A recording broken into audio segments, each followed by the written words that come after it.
Tony! Ikaw, anong trip mo?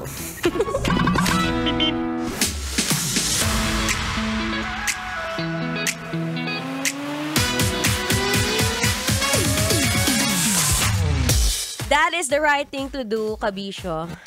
Ngayong araw na to, simulan mo na mag-self-love. Ayan, mahal-mahal ka ng jowa, mahal ka ba? Baka naman mamaya, mas inuuna mo bang mag-self... Ay, naku! Wala lang self-love eh. Puro love-love. Love-love mo yung jowa mo. Hindi ka nga nagagawang machat eh. Alam mo nga, isa sa mga pinakamaganda rin nangyari ngayon is we get to interview ang mga running coach na talaga naman, this is the perfect time na sabi nga nila, kahit mahirap ka usap. Kahit mahirap ka o kahit wala ka pambili ng running shoes mo, it's also one way para magkaroon ka ng self-love. Diba? Isa sa mga pinakagusto natin gawin yan.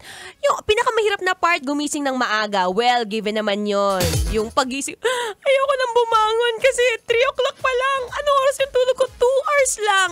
Be, it's part of the process. Alam mo, after mong tumakbo o after ng puyat session mo, tapos tumakbo, abi, daig mo pa yung nagpo-poil. Sabi ko sa'yo, iba yung tinatawag na runner's high, ha? Kung maniwala ka, runner's high, yung basta parang nasa langit ka. Try mo nang malaman mo.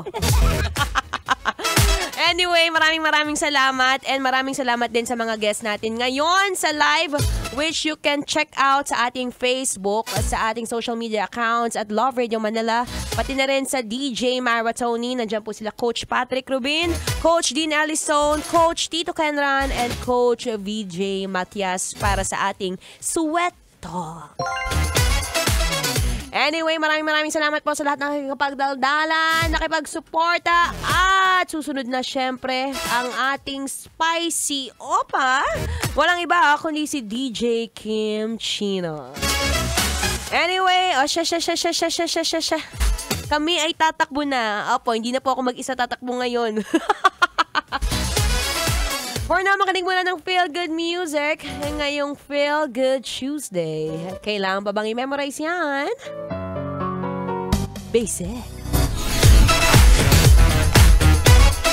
Metro's #1